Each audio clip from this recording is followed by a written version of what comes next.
Le brutte intenzioni, la maleducazione, la tua brutta figura di ieri sera, la tua ingratitudine, la tua arroganza.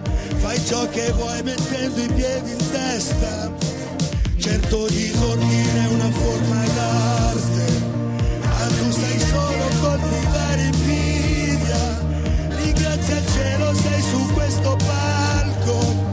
Rispetta chi ti ci ha portato dentro, ma questo sono io.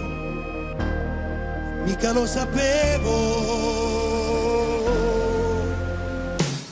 Volevo fare il cantante delle canzoni inglesi, così nessuno capiva che dicevo. Vestirmi male, andare sempre in crisi, e invece faccio sorrisi ad ogni scemo.